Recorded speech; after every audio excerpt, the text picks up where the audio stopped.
Hi hello மக்களே, இன்றைக்கி என்ன ஒரு சூப்பரான டிஷ் பார்க்க போகிறோம்னா சுரக்காய் கூட்டு. வெயிலுக்கு நல்லா உடம்புக்கு ரொம்ப நல்லது. சுரக்காய் கூட்டு தான் பண்ண போகிறோம். கூட்டு பண்ணுறதுக்காக ஒரு கைப்பிடி அளவுக்கு ஒரு கொஞ்சமாக துவரம் பருப்பும்,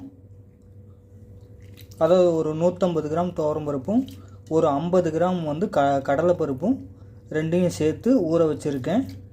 ஒரு 1 மணி நேரம் ஊறுனா போதும். ரெண்டையும் சேர்த்து ஊற வச்சுருக்கேன். துவரம் கூட்டு செய்யும்போது துவரம் பருப்பு கூட ஒரு கொஞ்சமாக கடலைப்பருப்பும் சேர்த்து ஊற வச்சு நீங்கள் செஞ்சிங்கன்னா ரொம்ப ரொம்ப டேஸ்ட்டாக இருக்கும், அருமையாக. நல்லா ஊறிடுச்சு. இதை இப்போ நல்லா வாஷ் பண்ணி கழுவி எடுத்துக்கலாம்.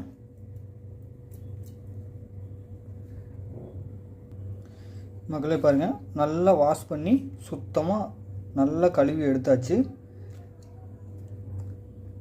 துவரம் பருப்பு எந்த அளவுக்கு எடுக்கிறீங்களோ அதில் ஒரு பங்கு லைட்டாக நீங்கள் கடலைப்பருப்பு எப்போதுமே சேர்த்து கூட்டு செஞ்சு பாருங்கள், செம்ம அருமையாக இருக்கும்.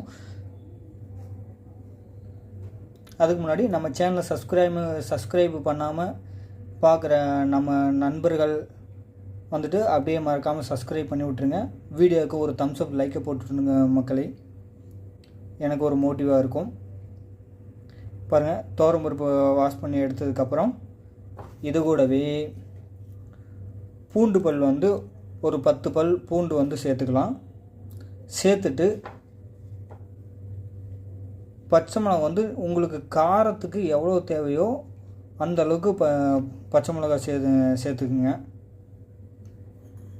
சேர்த்துட்டு அது கூடவே காஷ்மீர் சில்லி பவுட்ரு ஒரு 1/4 டேபிள் ஸ்பூனுக்கு சேர்த்துக்குங்க. இது காரம் கொடுக்காது, கூட்டுக்கு நல்ல ஒரு கலர் கொடுக்கும், சூப்பராக இருக்கும் பார்க்குறக்கு. உணவு வகைகள் பொறுத்த வரைக்கும் பார்க்குறக்கும் அழகாக இருக்கணும், சாப்பிட்றதுக்கும் நல்ல டேஸ்ட்டாகவும் ஆரோக்கியமாகவும் இருக்கணும். இது கூடவே ஜீரகம் ஒரு 1/2 டேபிள் ஸ்பூனுக்கு சேர்த்துக்கலாம். சேர்த்துட்டு கூடவே பார்த்திங்கன்னா மஞ்சத்தூள் ஒரு 1/4 டேபிள் ஸ்பூனுக்கு சேர்த்துக்கலாம். சேர்த்துட்டிங்களா? சேர்த்துனே இதோடவே பார்த்திங்கன்னா சுரக்காய் கூட்டு செய்கிறக்காக சுரக்காய் தோல் சீவிட்டு இந்த மாதிரி கட் பண்ணி வச்சுருக்கேன். பார்த்தாலே தெரியும் உங்களுக்கு. சுரக்காய் தோல் சீவிட்டு இந்த மாதிரி எடுத்து வச்சுக்கோங்க. பொதுவாக சுரக்காய் நல்லா பிஞ்சு சுரக்காவாக வாங்கிக்கிட்டிங்கன்னா நல்லா டேஸ்ட்டாக இருக்கும். சுரக்காயும் அப்போ தான் நல்லா வேகும், சீக்கிரமாக வெந்துடும், டேஸ்ட்டாகவும் இருக்கும். சுரக்காய் சேர்த்துக்கலாம்.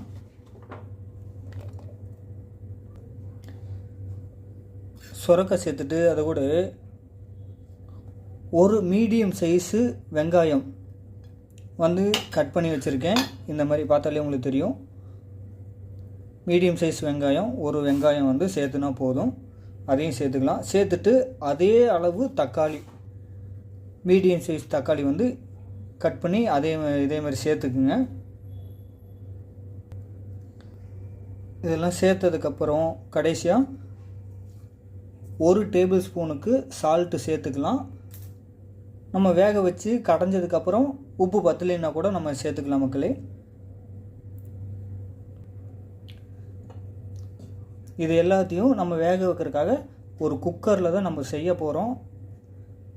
அப்போ தான் ஒரு 5 விசில் 6 விசில் விட்டு நல்லா கடையிற மாதிரி நல்லா குழஞ்சி வேக வச்சு எடுக்க முடியும்.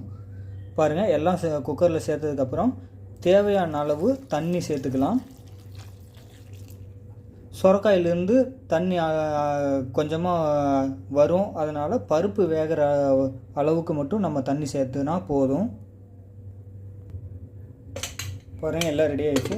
இதை நம்ம ஒரு 6 விசில் விட்டு நல்லா வேக வச்சு எடுத்துக்க போகிறோம் மக்களே. ஒரு 6 விசில் விட்டு நல்லா வேக வச்சு எடுத்தாச்சு. பார்த்திங்கனாலே தெரியும், நல்லா 6 விசில் விட்டு நல்லா வெந்து வந்துருச்சு. இதை ஒரு மத்து வச்சு நல்லா கடைஞ்சி எடுத்துக்கலாம். ரொம்பவும் நைஸாக கடையக்கூடாது. நல்ல ஒரு கொரகொரப்பாக இருக்கிற மாதிரி நல்லா ஒரு கடைஞ்சி எடுத்துக்கலாம். மக்களே பாருங்கள், இந்த மாதிரி நல்லா ஒரு கொரகொரப்பாக நல்லா கடைஞ்சி எடுத்துக்குங்க. இந்த கடலைப்பருப்பு சீரகம்லாம் போட்டதில் நல்லா கடையும் போது பயங்கரமான ஸ்மெல்லு, நல்லா சூப்பராக இருக்குது பார்த்துங்க. ஃப்ளேவர் ஸ்மெல்லு அடா கூட்டு செம்மையாக நல்ல ஒரு ஸ்மெல்லு சூப்பராக வருது மக்களே. இது மாதிரி நல்லா கொரகொரப்பாக நல்லா கடைஞ்சி எடுத்து வச்சுக்கலாம். இப்போ வந்து இதுக்கு ஒரு சூப்பரான ஒரு தாளிப்பு ஒன்று போட்டுக்கலாம் மக்களே. ஒரு தாளிப்பு போடுறதுக்காக ஒரு அடுப்பத்தை வச்சுட்டு கடாய் வச்சுக்கலாம். அதில் தாளிப்புக்கு தேவையான அளவு ஆயில் வந்து சேர்த்துக்கலாம்.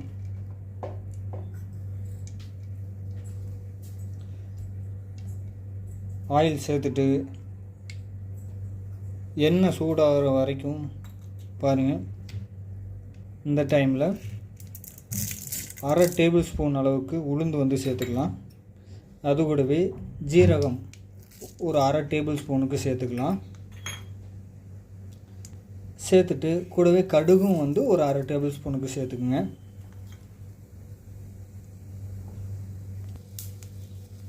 பாருங்கள், கடுகு, ஜீரகம், உளுந்து இதெல்லாம் வந்து நல்லா பொரியட்டும். நல்லா பொரிஞ்சிட்ருக்கு மக்களே, நல்லா பொரிஞ்சிருச்சு. இந்த டைமில் ஒரு 2 வரமிளகா இந்த மாதிரி 2ஆக கிள்ளி வச்சுருக்கேன், அதையும் சேர்த்துக்கலாம்.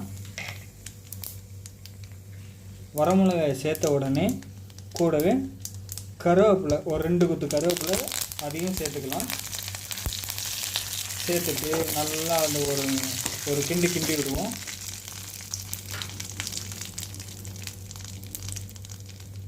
பாருங்கள், நல்லா கிண்டி விட்டோன்னா தாளிப்பை வந்து நல்லா வதங்கிருச்சு. இந்த டைமில் நம்ம கடைஞ்சி வச்ச இந்த பருப்பை வந்து சேர்த்துக்கலாம்.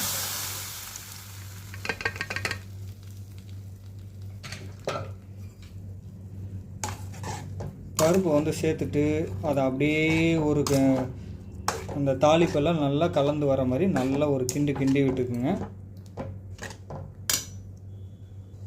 பாருங்கள், கிண்டி விட்ட கையோட அது கூடவே ஒரு 1/4 கைப்பிடி அளவுக்கு மல்லித்தழை வந்து சேர்த்துங்க. ஃப்ளேவருக்காக சூப்பராக இருக்கும். கடைசியாக மல்லித்தழை சேர்த்துட்டு அதை ஒரு கிண்டி விட்டுட்டிங்கன்னா முடிஞ்சுச்சு மக்களே.